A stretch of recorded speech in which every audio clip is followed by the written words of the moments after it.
Fala galera, acabou de chegar meu teclado da Husky mecânico e é isso, vamos lá. Preciso ter cuidado com a minha.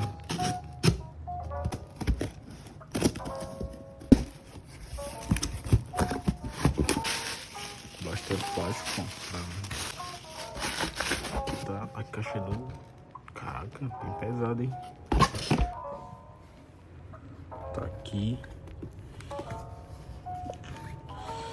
Particularmente eu achava o branco bem mais bonito, mas eu fiquei com medo de, sei lá, começar a manchar muito.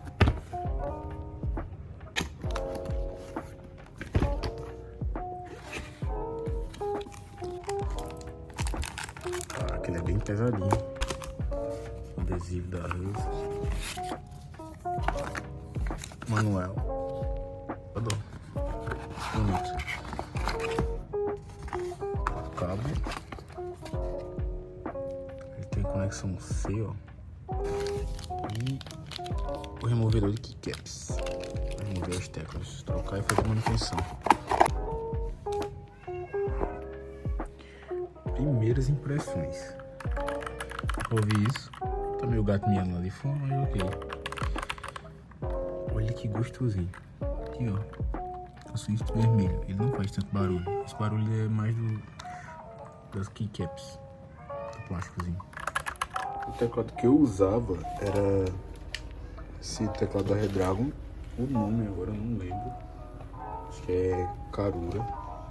É um teclado muito bom. Teclado de notebook. Perfil baixo. E ele supria muito bem. Não tá com defeito. Ao longo do tempo, algumas teclas foram travando. Tipo aqui. Mas fora isso, eu só queria trocar porque eu queria uma performance melhor e tal.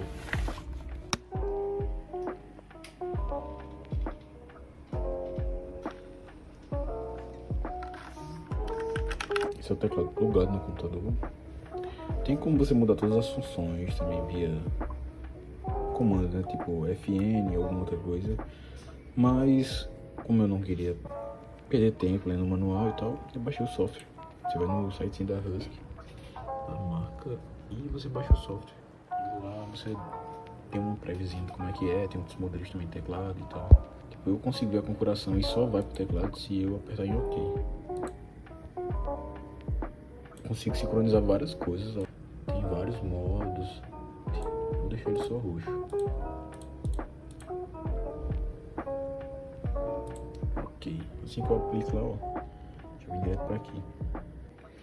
O nível de personalização desse teclado é incrível. Ele tem macros, posso criar grupos de macros, teclas que apertando uma vez ela já faz várias coisas ao mesmo tempo. Tem como eu mexer na velocidade e tal.